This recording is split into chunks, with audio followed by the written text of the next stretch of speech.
దేశవ్యాప్తంగా రాజ్యసభకు వెళ్లాల్సినటువంటి వాళ్ళకి సంబంధించినటువంటి ఎంపిక ప్రక్రియ జరుగుతోంది. అటు కాంగ్రెస్, బీజేపీలు, అదేవిధంగా దేశవ్యాప్తంగా ఉన్నటువంటి చాలా పొలిటికల్ పార్టీస్ రాజ్యసభకు ఎవరిని పంపాలి అనేటువంటి విషయంపై ఇప్పటికే నివేదికలు తయారు చేసి వాళ్ళ లిస్టు కూడా పంపించినటువంటి సిచ్యువేషన్.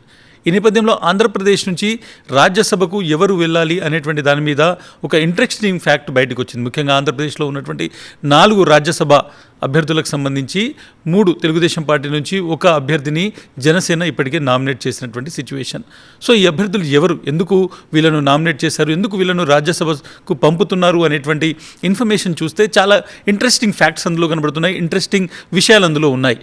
ఇప్పటికీ మనం చూసుకుంటే 4 రాజ్యసభ సభ్యులకు సంబంధించి అందులో 3 ఎవరైతే తెలుగుదేశం పార్టీ ఇప్పటికే నామినేట్ చేసిందో వాళ్ళకి సంబంధించిన లిస్ట్ ఇచ్చిందో ఆ 3 పేర్లను చూస్తే ఒకటి మనం భాష్యం రామకృష్ణ అనేటువంటి వ్యక్తిని తెర మీదకి తీసుకొచ్చారు. మరొక వ్యక్తి చింతకాయల విజయ్, ఈయన ఎవరైతే ఇప్పుడున్నటువంటి ఆంధ్రప్రదేశ్కి సంబంధించిన స్పీకర్ ఉన్నారో ఆయన కుమారుడు. ఇక 3వ వ్యక్తికి సంబంధించి సానా సతీష్. ఈ 3ని తెలుగుదేశం పార్టీ ఈసారి రాజ్యసభకు పంపబోతోంది. ఇక జనసేన నుంచి చాలా ఇంట్రెస్టింగ్ పేరు ఈసారి మనం చూసుకుంటే లింగంనేని రమేష్ పేరు జనసేన నుంచి బయటకు వచ్చింది. సో ఈ 4 రాజ్యసభకు వెళ్తున్నారు. వీళ్ళు పెద్దల సభకు వెళ్తున్నారు. దేశంలోనే మనం చూసుకుంటే లోక్సభ, రాజ్యసభ 2 సభలు ఏవైతున్నాయి అందులో రాజ్యసభను పెద్దల సభ అని అంటారు. పెద్దల సభ అని ఎందుకంటారంటే ఎన్నికలు జరిగినప్పుడు చాలా దేశవ్యాప్తంగా 542 మంది లోక్సభకు సంబంధించినటువంటి ఎంపీలు గెలిచి వస్తారు. వివిధ రాజకీయ పార్టీలకు సంబంధించినటువంటి కాంబినేషన్స్, స్థానికంగా ఉన్నటువంటి రాజకీయాలు, అదేవిధంగా అక్కడ ఉన్నటువంటి పొలిటికల్ ఈక్వేషన్స్ నుంచి వీళ్ళందరూ గెలిచి వస్తారు. కానీ మొత్తానికి పెద్దల సభలో ఒక డిబేట్ జరగాలి, ఏ విషయం మీదనన్నా కొంత ఇంటెలెక్చువాలిటీ అక్కడ ఉండాలి. ఎట్ ద సేమ్ టైం కొన్ని వర్గాలకు ప్రాతినిధ్యం వహించాలి, ప్రాతినిధ్యం ఉండాలి అనేటువంటి కోణంలో రాజ్యసభ పెట్టడం జరిగింది. అందుకోసమే రాజ్యసభకు వెళ్తున్నటువంటి వాళ్ళను పెద్దల సభకు వెళ్తారు అని చెప్తారు. సో ఇప్పుడు ఆంధ్రప్రదేశ్ నుంచి 4 పెద్దలు ఎవరైతే రాజ్యసభ వెళ్తున్నారో వాళ్ళ డీటెయిల్స్ ఒకసారి చూద్దాం.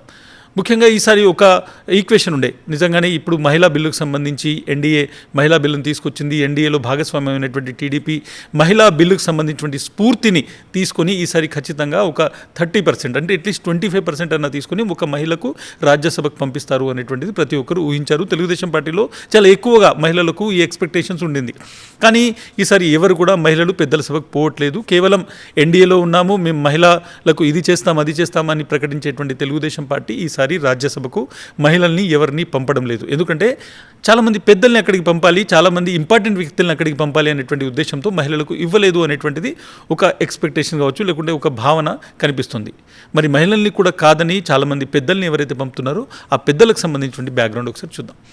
సో ఒక కార్పొరేట్ బ్యాక్గ్రౌండ్ నుంచి, భాష్యం స్కూల్స్కి సంబంధించినటువంటి కార్పొరేట్ బ్యాక్గ్రౌండ్ నుంచి, ముఖ్యంగా ఎడ్యుకేషన్ లాబీకి సంబంధించినటువంటి ప్రాతినిధ్యం భాష్యం రామకృష్ణ నుంచి కనిపిస్తుంది. భాష్యం రామకృష్ణ అనేటువంటి పేరు 1-2 జిల్లాల్లోనే తెలుసు. ఆయన బ్యాక్గ్రౌండ్ మనం చూసుకుంటే పెద్ద ఎత్తున తెలుగుదేశం పార్టీకి డబ్బులు ఇస్తారు, ఎలక్షన్స్లో సపోర్ట్ చేస్తారు అనేటువంటి ఒక పేరుంది. ఆయన ఒక ఎడ్యుకేషన్ బ్యాక్గ్రౌండ్ నుంచి వచ్చారు. సో ఒక education lobby, private education lobby అనేటువంటిది ఇక్కడ చాలా స్పష్టంగా కనిపిస్తుంది. కాబట్టి డబ్బులున్నటువంటి వ్యక్తి అనేటువంటిదే ప్రధానమైనటువంటి ఒక బ్యాక్గ్రౌండ్ తీసుకొని ఆయనకు రాజ్యసభ సీటు కేటాయించారు అనేటువంటి చర్చ జరుగుతోంది. సో భాష్యం రామకృష్ణ అనేటువంటి వ్యక్తి నిజంగానే ప్రజలకు సేవ చేశారా, లేకుంటే పేద ప్రజలకు సంబంధించినటువంటి రిప్రజెంటేషన్ ఇవ్వబోతున్నారా, లేదంటే ఎందుకు ఆయనకు రాజ్యసభకు పంపించారనేటువంటి అర్హతలను ఎంత వెతికినా ఎక్కడ వెతికినా కానీ ఎడ్యుకేషనిస్టు అనేటువంటి ఒక పెద్ద క్యాప్ను మనం చూసుకున్నా కానీ ఎడ్యుకేషనిస్టులు ఎవరు అంటే నిజంగానే పేద వాళ్లకు ఎడ్యుకేషన్ ఇచ్చేటువంటి ప్రయత్నం చేస్తారో, లేదంటే ఎడ్యుకేషన్ రంగంలో, విద్యారంగంలో సంస్కరణ కోసం పోరాడతారో అటువంటి వాళ్ళని కూడా మనం ఎడ్యుకేషనిస్ట్ అనుకోవచ్చు. అటువంటి వాళ్ళను రాజ్యసభకు పంపినా కానీ ఒక గౌరవం ఉంటుంది. కానీ కేవలం కార్పొరేట్ లాబియింగ్, అదేవిధంగా ఎడ్యుకేషన్ను కార్పొరేట్ మయం చేస్తున్నటువంటి ఒక వ్యక్తికి ఇక్కడ పూర్తి స్థాయిలో రాజ్యసభకు పంపుతున్నారు అనేటువంటి ఒక విమర్శ డెఫినెట్గా వస్తుంది. ఇక రెండో పేరు తీసుకుందాం, సానా సతీష్. ఈ పేరు తెలుగు రాజకీయాల్లో, తెలుగు రాష్ట్రాలకు సంబంధించిన రాజకీయాల్లో చాలా రోజుల నుంచి నానుతున్నటువంటి పేరు, ఫర్ నాట్ గుడ్ రీజన్స్. మనం చూసుకుంటే ఆయన చాలా కాలం నుంచి వివిధ కేసులకు సంబంధించి సిబిఐకి సంబంధించినటువంటి అత్యున్నతమైనటువంటి డైరెక్టరు, డిప్యూటీ డైరెక్టర్ పోస్టులకు సంబంధించినటువంటి గొడవల్లోనూ ఆయన పేరు వినిపించింది. ముఖ్యంగా ఒక జ్యువెలరీ షాప్కు సంబంధించినటువంటి వ్యక్తికి అక్కడ ఏదైతే అతని బెయిల్ విషయంలో కూడా ఇతను అందులో జోక్యం చేసుకున్నారనేటువంటి పేరు వినిపించింది. ముఖ్యంగా ఢిల్లీ లెవెల్లో లాబియింగ్ చేస్తారు అని చాలా ఆరోపణలు ఉన్నటువంటి వ్యక్తి. ఈ వ్యక్తికి ఇది 2వసారి రాజ్యసభకు పంపించడం. ఇప్పటికే రాజ్యసభకు పంపించారు. అయితే ఆయనకున్నటువంటి అతిపెద్ద అర్హత ఏంటిది అని అంటే ఆయన నారా లోకేష్కు సంబంధించినటువంటి అన్ని పనులను చక్కబెడతారు, ఢిల్లీలో లాబియింగ్ చేస్తారు, ముఖ్యంగా బ్యూరోక్రటిక్ రంగంలో ఏదైతే ఉంటుందో అది IPS officers at the same time home మినిస్ట్రీలో కొంతమంది అతనికి తెలుసు అనేటువంటి ఒక చర్చ ఉంది, ఒక విమర్శ ఉంది. సో అటువంటి వ్యక్తికి ఈసారి ముఖ్యంగా ఆయన కాకినాడ బ్యాక్గ్రౌండ్ నుంచి ఉంటారు, సానా సతీష్కి అందుకోసము అక్కడి నుంచి ఇచ్చారు అనేటువంటి ఒక చర్చ జరుగుతుంది. బట్ ఆయనతో సానా సతీష్తో పోటీ పడ్డ వ్యక్తి ఎవరు అని చూసుకుంటే తెలుగుదేశం పార్టీలో చంద్రబాబు నాయుడుకు ఈక్వాలెంట్ అయినటువంటి, అంటే అతనికి సమౌజ్జి అనేటువంటి వ్యక్తి తెలుగుదేశం పార్టీలో ఆ స్థాయి నుంచి, చంద్రబాబు నాయుడు స్థాయి నుంచి, ఆయన టైం నుంచి పొలిటిక్స్లో ఉన్నటువంటి యనమల రామకృష్ణుడు పోటీ పడ్డారు. యనమల రామకృష్ణుడు నాకు వస్తుందని ఎక్స్పెక్ట్ చేశారు, బట్ యనమలను కాదని సానా సతీష్కి ఇవ్వడం జరిగింది. చాలా పెద్ద మనిషి. సో డెఫినెట్గా ఆయనకు ఎందుకు ఇచ్చారు అనేటువంటిది చాలా స్పష్టంగా ప్రతి ఒక్కరికి విమర్శలు ఎన్ని వచ్చినా కానీ డెఫినెట్గా అర్థమవుతున్నటువంటి విషయం. సో ఇది మనం చూడొచ్చు రెండవ సీట్కి సంబంధించినటువంటి వ్యక్తి. సో డెఫినెట్గా ఇంకొక మూడో సీట్ ఎవరికి ఇచ్చారు అని అంటే, ఇప్పటికే మనం అనుకున్నాం 25% అన్న కనీసం మహిళలకు ఇస్తే ఒక మహిళా రిప్రజెంటేటివ్ ఉండేది అనేటువంటిది ప్రతి ఒక్కరు ఎక్స్పెక్ట్ చేశారు. చింతకాయల విజయ్, ఈయనకు ఉన్నటువంటి బ్యాక్గ్రౌండ్ ఏంటి అంటే ఐటీడీపీని కొన్ని రోజుల పాటు నిర్వహించారు, ఐటీడీపీ నిర్వహిస్తున్నారు. ఐటీడీపీ అంటే తెలుగుదేశం పార్టీకి సంబంధించినటువంటి ఒక సోషల్ మీడియా వింగ్.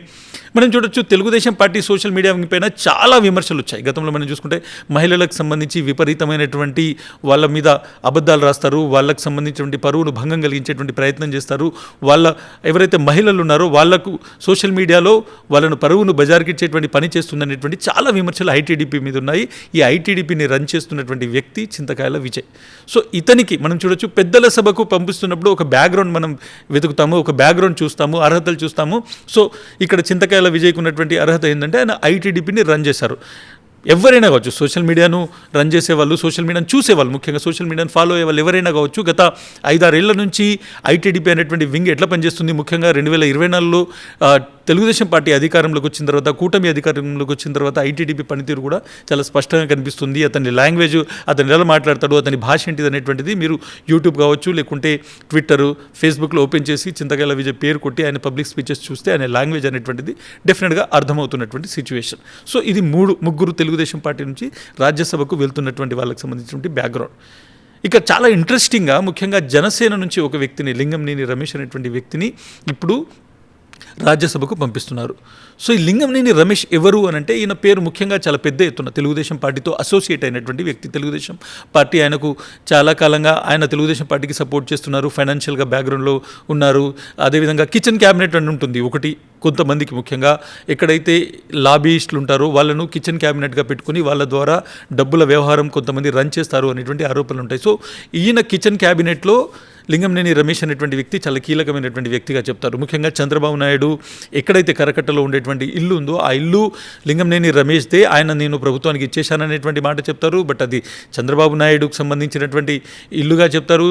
దానిలో గతంలో ఒక కేసు వివాదంలో నారా లోకేష్ మాట్లాడుతూ మేము దానికి రెంట్ కడుతున్నాము అనేటువంటి మాట కూడా చెప్పారు. So different theories, different arguments ఆ ఇంటి గురించి ఉన్నాయి. లింగంనేని రమేష్కు సంబంధించి ఆయన ఒక ఏవియేషన్ కంపెనీకి సంబంధించినటువంటి ఏవియేషన్ కంపెనీలో భాగస్వామిగా ఉన్నటువంటి పరిస్థితి. ఆయనకు జనసేన ఇప్పుడు టికెట్ ఇచ్చింది. జనసేన పార్టీ కార్యాలయం కట్టుకోవడానికి ఆయన సహాయం చేశారు అనేటువంటి ఒక విమర్శ కావచ్చు, లేకుంటే ఒక అభిప్రాయం కూడా పెద్ద ఎత్తున ఉంది. సో దానికి ఈరోజు ఒక విధంగా క్విట్ ప్రోకో అనుకోవచ్చు, లేదంటే తనకు సహాయం చేశారు కాబట్టి ఇప్పుడు రాజ్యసభకు ఆయనను పంపించడానికి జనసేన ఒప్పుకుంది అనేటువంటిది ఒక జరుగుతున్నటువంటి చర్చ.